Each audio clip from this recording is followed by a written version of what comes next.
All right, welcome back into the podcast. You hope you get to have guests on under positive circumstances. And if you're a, crash for Caleb kind of guy, maybe this is. But this was a rough one. Even when everything seemed to be going right for Justin Fields, they still managed to snatch defeat from the jaws of victory. Talking about it with Brad Spielberger from Pro Football Focus. He's, of course, at PFF_Brad on the Twixter. I'm sure you all follow him already, but if you don't, make sure you do that. Brad, Bill Zimmerman, how you doing? I'm doing great. Obviously a tough ending yesterday, but a very fun and exciting first three quarters of football. Some life from this offense, an awesome performance for the most part from Justin Fields. Those were the kind of games that we were hoping to see like every week, right? Where it was Fields takes that step, shows he can be the guy on a weekly basis, and then, they kind of lose late with bad defensive play. It's been just bad all around until this game. But it would have been nice probably to get it in the win column against the Broncos. But you could argue, like you said, if you are in the crash for Caleb, that was a big loss if you are in that camp. Yeah, so let's talk about the positives about Justin Fields first, because unfortunately there's a lot of negatives around this team, as there is every week. And here's what I would say about Justin Fields' performance. And I tweeted this during the game. I thought, based on me watching football games, just casually on the broadcast film, that I hadn't seen receivers that open consistently like they were in the first half since the Mitch Trubisky Tampa game. I'm not putting the games in the same situation because obviously this is a team going the wrong direction and that team was going in the right direction. But that was the kind of defense that Fields had to look at. I just saw guys that they were, streaking wide open.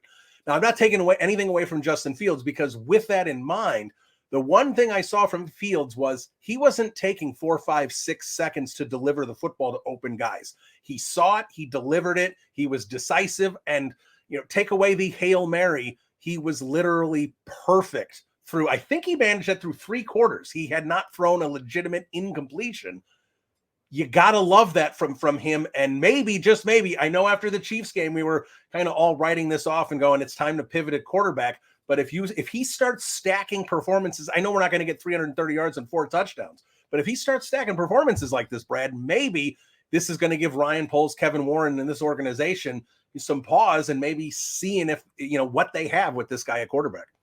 Yeah, I mean, like you said, look, obviously, guys, we're open. Coming into this game, we had Damari Mathis as our lowest graded cornerback in the entire NFL, and Asang Bassi in the slot, the 5th lowest. Then if you don't like PFF grades, that's fine. They're directionally decently accurate. If you're the lowest graded guy in the NFL, you're probably not playing that good of football. And Justin Simmons.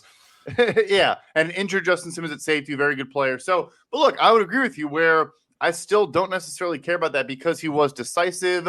My big thing with him coming into this year, which I think we saw a ton of early on, was also he was putting the ball not just accurate, but giving his guys yards after the catch type throws, where a lot of the DJ Moore crosses over the middle, a lot of the screens to Kmet and Khalil Herbert, like that is something I've nitpicked for Justin for a while now. The DJ Moore preseason touchdown, I think kind of was a big thing. Well, yeah, he scored, but it was a bad throw. Like, I think we've actually seen a lot of growth in all those little areas that really, really, really does matter. So he was phenomenal. They were finally moving the pocket and getting him on the run, but he was accurate to his right, accurate to his left. He was layering balls with the correct touch. Like, it wasn't just all bombs or all, simple out routes and comebackers. It was middle of the field. A lot of right. It was full field, over the middle, outside the numbers, short, intermediate, deep. It was everything. And he looked exceptional.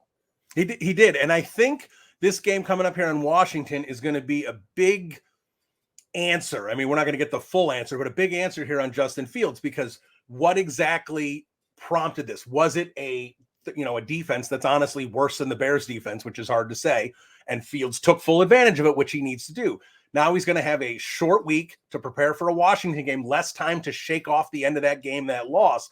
With this Washington game coming up, a good defensive line, this is not going to be, you're not going to be able to hold on the ball 5 seconds and find someone against this Washington defensive line with, Larry Borum and Lucas Patrick out there for the Bears offensive line. So this is a big game. If we see, I know we're not going to see a perfect first half and 4 touchdowns, but if we see closer to this Denver performance than we do the KC performance and this Green Bay performance and what he had earlier, then I think we're going to say we've actually seen some growth and we should expect more of this moving forward. Yeah, and maybe you do get a Tevin Jenkins back in the fold. I thought Nate Davis played some good football, in this game against Denver. And the interior scares me even more than Chase Young and Montez Sweat on the outside. So maybe if the interior can be, a healthier and improved performance, you don't have Lucas Patrick, as a turnstile out there that would help Justin Fields to a great degree. You can pick on the secondary. Like Emmanuel Forbes, the rookie, you can go at him. And I think the physicality and the size that the Bears prioritize at receiver, like that's, a matchup they want to exploit against a 160-pound corner who I think is a good player and going to be a good player. But like he got bullied a little bit by A.J. Brown yesterday, because he's just a physical, big-bodied guy, and he went for like 170. So, yeah, it's a big test. It's a short week. The short week thing is interesting. Obviously, they played this team on a Thursday game and did absolutely nothing on offense in that game. But I almost think a simplified, boiled-down playbook could be a good thing in some ways. Like just go to your bread and butter, keep it fairly simple, maybe some more of those half-field reads and moving the pocket and all that. And just, lean on what worked in this game and just do it again until someone stops you. All right. Let me ask you a couple specific instances in this Broncos game that were obviously pivotal points in this game. Let's start with the 4th and 1 where they chose not to go with the field goal. You want to do the try and draw them off sides, call a timeout. Didn't work. Okay, fine. Move on from that. I don't think anyone's going to nitpick on that one. I am definitely more of a conservative armchair coach. When there's points available most of the time, and unless it doesn't make any sense mathematically, obviously you're down 4, kick a field goal with 4 minutes to go. No, we're not doing that. But when it makes sense to take points, I'm a guy that says just put the points on the board. I would have kicked the field goal. I would not have gone for it. I know a lot of people say, oh, no, I like the aggressiveness. I like that. And I get it. Maybe Matt Eberflus doesn't trust his defense, or maybe he's just like, no, we're running the ball well. We're moving it well. We can pick up a yard, keep the ball, drain the clock, end the game. I get where the concept is and the thought process is. But for me, Brad, when the game is tied and you're that late in the 4th quarter, you need to kick the 3. That's my opinion. What about you? We'll get to the play decision second here, but I just want to hear what your thoughts are on the decision to go for it on 4th and 1. I gotcha. Well, yeah, the play decision we'll definitely get into. Look, I think people might assume I'm always pro aggression. I'll give an example from yesterday. Why the Chargers went for it on 4th down late in that game on their own 30-yard line when a rookie Aiden O'Connell had taken 7 sacks, 6 by our old pal Khalil Mack. He looked like a 2018 Khalil Mack in that game, and had 3 fumbles, 2 of which he lost on 7 sacks. Why the Chargers wouldn't just punt it away and say, make this kid drive 90 yards on us. It was one of the dumbest, just like, again, in a vacuum, ignored the play call. I think Justin Herbert probably on a QB sneak is a fine play call. But anyway, like that made no sense. I do. I have no faith that this Bears defense was going to stop Russell Wilson and Sean Payton in a 2 minutes. So I think you kick that field goal and they come down and score a touchdown and you lose the game. I was fine with the decision. All right. And that's what it's open for debate. Like I said, I get it. I would have rather have taken the 3 and lived to fight another day kind of thing, but so be it. But now the play call itself, I have even actually more of an issue with, because the bottom line here is the most dynamic player, your best player is Justin Fields. Period. End of story. That's who needs to touch the ball in this situation. You have a timeout. You take a timeout after trying to draw him off sides. Luke Getsy and Justin Fields are talking on the sidelines, and Luke has to be like, Justin, you need to get me a yard. You can ask him, how do you want to get this yard? Put some power in his hands, something. But I don't care how well Khalil Herbert looked. And yes, he was picking up big yardage and he was playing well. This is Justin Fields' team. He is the most dynamic player. He's the most athletic player. He needs to have an option if you want to try and do a read where he has the choice to pitch or take it himself. Something. You have to give Fields the opportunity to get you that first down. 110%. My big thing, too, though, is just on 4th and 1, every time a team lines up in shotgun on 4th and 1, I want to rip my hair out. And sure, it's anecdotal. A static start for Herbert as well. Yeah, it's insane. It's truly insane. And so you don't have to do a QB sneak, but get him under center so they think it's a QB sneak. I mean, we saw in college this past weekend on Friday night, I don't know if you saw Oregon State did like a fake tush push, the infamous Eagles play now. They basically faked that and threw a pitch, and it was a 45-yard touchdown on 4th and 1. So, there's more things you can do off of that play. But why you're not under center. Like you said, either you get Herbert a running start or all the different, permutations of what that looks like. I agree. The play call itself was a losing play call, and that's why we're talking about it. And let me just ask you this while we're talking about tush pushes and sneaks. Cole Kmet, they snuck him again. He did get the first. It looked like he got stood up and wasn't going to get it, and then he actually found a little groove. Fields actually got in there and pushed him a little bit too and helped out. Do you like that play call? Because again, I'm a guy, I just don't. I want Justin Fields to have the ball in those situations, and that's twice now they've done it with Kmet, and they're 1 for 2. Yeah, it's strange. I mean, look, I do think you need to mix things up, right? I mean, I guess the Eagles don't. They just give it to Hurts every single time, but and it works every single time. But yeah, when you have that offensive line, it doesn't hurt. Yeah, exactly. I'm cool with it in the context of just if the thinking is let's show different looks and do different things. So when we do go to it with Fields, maybe it's not the most obvious play call of all time, but yeah, end of the day, you got a 6'4", 240-pound athletic specimen. Give him the damn ball. Yeah, and as we move forward here. The fumble, I think, is interesting because Fields was dead. There was no way that play was going to succeed. I've watched that play over and over again, and that was just, whatever you want to say. It was a great read by the defender, whatever it was. I mean, that was just Rudy Rudiger, getting his sack for Notre Dame. He was just free on the outside, wasn't touched, and Fields just turned, and there he was.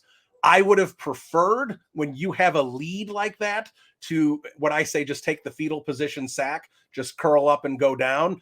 I know Fields never thinks that way, and he has taken a lot of sacks, and I'm sure Getsy is trying to you throw the ball away. Do not take sacks, but jump passes like that are dangerous. And of course, everything blew up. So I'm not putting all the blame on Fields, but I'm also seeing on social media, a lot of people going, you can't put any blame on Fields there. That play was doomed. Like I said, the play call was an issue for me, but I still think Justin Fields could have been smarter with the football. That's one of those where his, elite escapability almost worked against him. Like you said, he's never going to think, I'll just take this one and live to fight the next down. No, he's going to try and spin out of it and make something out of nothing because we've seen him do that 100 times. But like you said, I mean, as soon as he turned around, the guy was in his lap already. Just go down and take it. But, that's not in his DNA, and I get why it isn't. But it was obviously a massive turning point in this game. Yeah, and this isn't, I don't know, this was just because I just found this out right before the recording of this podcast because I haven't had a chance to go back and watch this game a second time. And what I didn't realize on Justin Fields' intentional grounding, where he needs to put the ball closer to Khalil Herbert, there's no question there. But at the same time, I did not realize that the Broncos only rushed 3.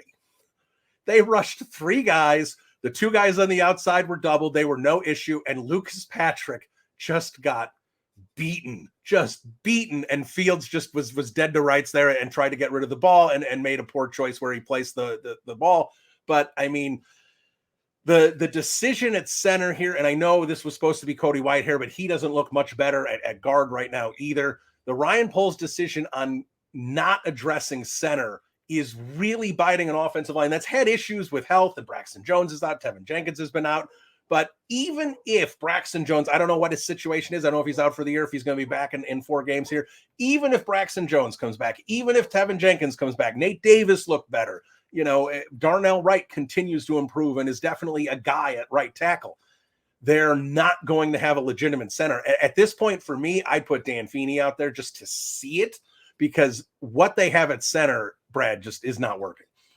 I mean, Feeney can't be that much worse than Lucas Patrick at this point. So I know there's, the obviously the relationship there with Getsy, and he's been in the building for a whole year. So you might feel more comfortable with him, with protections and making the calls and all of that. But yeah, I mean, Patrick was just like flat-footed, just stood there and just got blown by. And this is a Broncos defense, like you said, had a lower pressure rate coming into this game than the Bears. And I'm sure Bears fans are shocked anyone has a lower pressure rate than the Bears, but they do. So yeah, I'm with you. And hopefully we do get Tevin and Davis, and that can kind of help Whitehair or whoever it is at center. But like you said, it's going to be a bit of a thorn in their side going forward no matter what.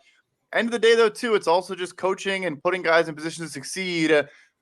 Sam Mustipher is our second highest graded center in the NFL, and a Baltimore offensive line that is missing, left tackle Ronnie Stanley. They had issues at right tackle for a couple games. Like the players, we can blame the players a ton. They're obviously at fault. but also guys leaving and playing well elsewhere over and over and over again. Maybe it's a bit of a signal that the coaching staff is not developing guys the right way or not playing them in positions to succeed.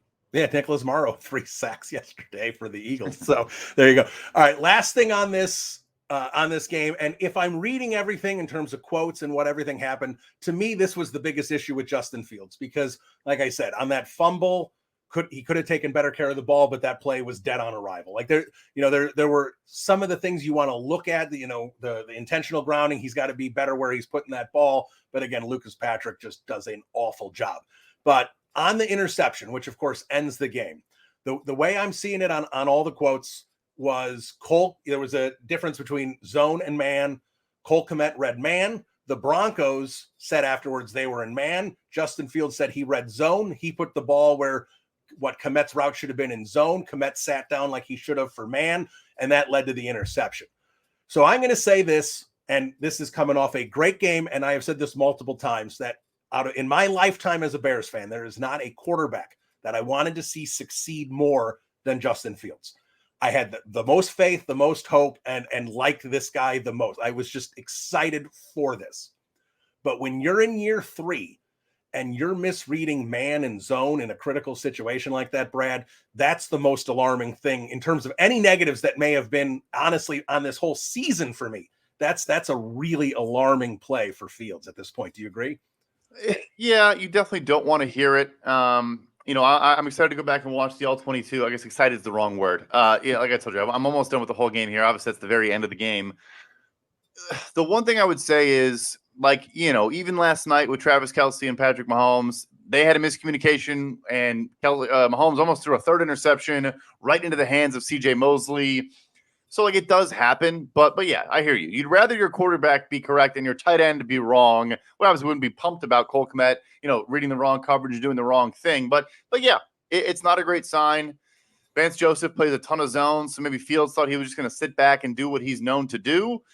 But yeah, it's like you said, I think maybe pre-show, there's always some little detail. Something always has to go wrong. Yeah, he was awesome, but we're talking about 2 or 3 pivotal moments that flipped the outcome of this game. All right, I want to ask you about Chase Claypool, but before I do, I kind of want to talk big picture with this team here moving forward, because I don't think anyone is in Matt Eberflus's camp anymore, at least from a fan base. I have a hard time believing Kevin Warren or Ryan Poles are, but Matt Eberflus and the entire coaching staff is a problem. I feel like the Bears are going to be outmatched on the sidelines every week moving forward. The rest of this season, I'm just not seeing it from Matt Eberflus. And the mindset, I think, was always the best outcome for this team is this season, whether they make the playoffs or not, it was irrelevant, was Justin Fields proving he's the guy. They have their quarterback and they're moving forward. At 0-4 and the Panthers at 0-4, with them currently owning the first and second pick in the draft, is Justin Fields being the guy? When I say being the guy, I don't mean like elite top 5. If you tell me Justin Fields is going to become an elite top 5 quarterback, obviously that's it. But I'm talking about Justin Fields being a top 12, top 15 quarterback, a good enough quarterback. Is Justin Fields being that guy? Is that the best outcome moving forward? Or when you're sitting at 0-4 and the team that you have their pick is also sitting at 0-4 and you have a guy like Caleb Williams in this draft, is the best outcome for this team right now to just blow it, finish terribly where they have the top pick? And I assume at that point, the entire coaching staff is going to be gone. Justin Fields is going to be gone. You'd have Caleb Williams, a new coaching staff, possibly a new GM. That's going to, I would assume, be up to Kevin Warren. Is a fresh start now the best outcome for this team? Or is there still hope for Justin Fields? Where are you with that? I think whenever there's the idea of if we can know for a fact he's a top 12 quarterback in the NFL, I'm never going to say that's not the best outcome, because look, I love Caleb Williams. I think he is a special talent. I think he's going to be a very, very good player. But if we see what we just saw, again, maybe not 335 and 4 touchdowns, but if we see a similar player for the next 10 whatever weeks, that's not a bad thing. There's no argument for me that's a bad outcome. You could also even simply argue it increases his trade value, and you can move on from him and get more picks in return. Instead of getting a Trey Lance Hall, a solo 4th round pick, maybe you get a day 2 pick or something like that. So I want to see him play well. I don't care if they win a couple games and they're picking, their own pick is 4 and maybe Carolina's is, the one they ultimately use. Like, I just want to see good quarterback play. We've been through this so many times that there's no scenario where I don't want that to be the outcome. I don't want to tank all that. Look, the talent is tanking already. The defense the entire secondary is hurt. The defensive line is one of the worst units in the NFL. Like, they're going to lose a lot of games, even if we see a very good Justin Fields. And I obviously get the premise. I get, you're the New York Jets and you play your way out of Trevor Lawrence by winning 2 games late in that season. And now they are where they are. But I want to see good quarterback play, and you figure the rest out later. Yeah, the Bears play their ways out of Peyton Manning many years ago, winning 3 out of 4, I think, down the stretch, and got Curtis Enis instead. Oops. But and this is what I kind of wanted to say, following up with Caleb Williams. And I'm a huge Caleb Williams fan. And if the Bears somehow ended up next year with Caleb Williams and Marvin Harrison, that's with DJ Moore there as well, that is the kind of pivoting move that can completely change the outlook of a franchise. That'd be exciting. That'd be something to look forward to. But at the same time, in my lifetime, there's been 6-7 quarterbacks that have just been like put on this pedestal, guaranteed number 1 picks, guaranteed to go on for greatness. John Elway was one of those guys. Troy Aikman was one of those guys. Peyton Manning, maybe Eli Manning, Andrew Luck. Like, these guys were there, and these surefire number 1s. But I can throw out 2 names that were also there, and that was Jeff George and Tim Couch. Those guys were also can't miss lock, future legendary quarterbacks. So as much as we can sit there and look at guys and say they are special talents and they are, as armchair scouts or whatever, we'll sit there going, that guy, I guarantee it, he's going to be a superstar. But there have been quarterbacks in the past that were guaranteed superstars that failed. So you could sit there and look at Caleb Williams and say he holds onto the ball too long and he doesn't have to progress through his reads as much. You can do all these things because of the Lincoln Riley system and how much, how well it fits him and how well, Justin Fields put up massive numbers, and we're seeing some of those issues not getting corrected at the pro level. So, that's where I am. I sit here and I don't know exactly where to go with this team at this point, because like I said, I wanted Fields to be the guy so bad, but at 0-4, I'm sitting here going, they have an opportunity to potentially have something really special for 2024, but there is no guarantee that Caleb Williams is going to be Patrick Mahomes. That's just how it is. Yeah, no, that's just how it is. I think the bigger issue, and people made this argument this past offseason with Bryce Young and that whole conversation at number 1, and I didn't really get why the argument was being made a year early, in my opinion. But this offseason, when you do have the 5th-year option decision, now is a fully guaranteed, probably, $25 million now, for 2025 for this 2021 quarterback class. It does complicate matters, where it now, like, you need to see even more, like this past offseason with Bryce Young said, look, we still have 2 rookie years left. We still don't really know what we have, but we saw a lot of flashes. There's still time there. There kind of isn't now, because if you don't pick up that option, of course, the guy goes into a contract year, then you end up in a potential Daniel Jones situation, which already looks like a terrible decision for New York. I mean, they've had some issues in offensive line and receiver and all that, but he hasn't played well. So yeah, it's not easy, of course, but that is the thing, is like, it needs to be definitive and conclusive. There can't really be any questions of, is he a top 12 guy, whatever, because you have to make a big financial commitment. I still think it's going to be pretty hard for them to go into that bucket. I think, unfortunately, we're probably seeing the last, 15 games of JF1 in Chicago. Yeah, I think that's the way it's trending as well. And largely, it's also because of this coaching staff. And that's kind of what I want to ask you about here is, got the Washington on the short week, and of course that leads into the mini bye. Mini bye is where it is. If the Bears lose to Washington, and let's just say that if the Bears lose to Washington, if they beat Washington, that's going to be enough for the coaching staff to hang their hat on and saying, look how good Justin was against Denver. Now we've won a game, we've righted the ship. That would be enough. But if they fall to 0-5 on the mini bye, people are going to want to see some kind of head roll, right? They're just going to sit there and go, this is unacceptable. I think the obvious one would be Luke Getsy, because of the fact I can't see them firing Matt Eberflus. One, yes, they've never fired a head coach mid-season, but even if it's screaming for it to happen, I don't know how they have a coaching staff if they let him go. He's doing two roles. You couldn't elevate someone to head coach and defensive coordinator. I don't think they have that there. You'd have to bring in Lovie Smith or Rod Marinelli as the interim coach like the Colts did with Jeff Saturday. I don't see any other way to make a move to try and tell the fan base that what is transpiring is unacceptable. And even with Luke Getsy, they don't have an experienced play call or anything like that. They just be kind of throwing someone else out there and seeing if they do any better. To me, this deactivation of Chase Claypool, I think it may have been their big move. Yeah, no, I agree 110% on the defensive side. You kind of don't really have a choice there, for obvious reasons. With Getsy, look, Andrew Janico, I think, called like 1 or 2 games in Minnesota at the end of a season before he left, where I think maybe the Week 18 game against the Bears, if you remember, where Minnesota had already clinched and we're kind of playing a bunch of backups. Like, he's called, I think, very few NFL games. So, I mean, it can't be all that much worse, although I do think we did see a lot of good, like I said, the first 3 quarters against Denver, but I think we also agree. I mean, they're dead last in a bunch of defensive metrics for us. Pressure rate, simply EPA per play, like a million different categories. They're horrendous. So we'll see. If you're 0-5, not only 0-5, though, before the season, you circle, okay, we have Tampa, we have, Washington and Denver. Like all 3, this is supposed to be the easy part of the schedule in a lot of ways.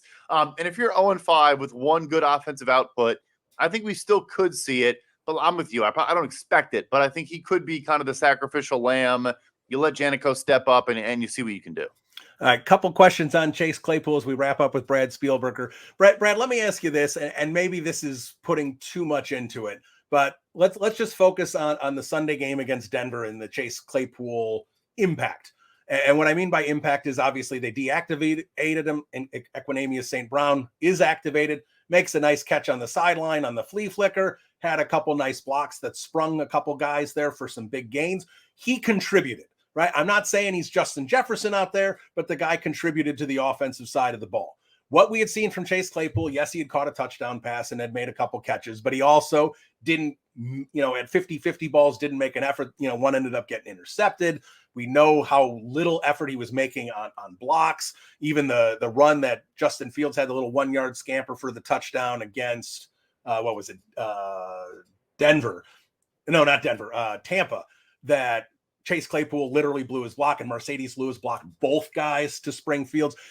So with the kind of play that Claypool was putting out there, and I am not saying this offense went from sputtering to 28 points because Chase Claypool was benched.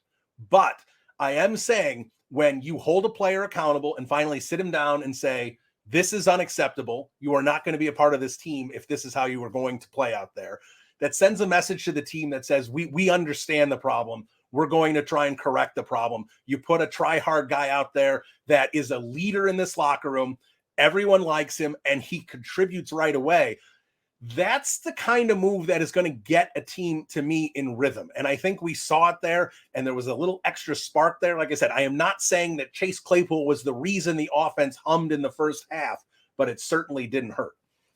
It puts everyone on notice, right? I mean, not that players don't try in most games, but you have a guy you traded the 32nd overall pick for in a contract year. You're trying to make that move look good. Like, I think it does send a pretty serious message to this locker room. All right, they're not messing around. They're gonna look. It's not like you're benching a quarterback that you took first overall, but you invested a ton of capital in this player and you bench him. Yeah, running outside the tackles was successful, more successful than it's been all season long. And there were 2 plays already charted and noted as ESB making very nice blocks on. That's what he's there for, and people want to laugh at that all they want.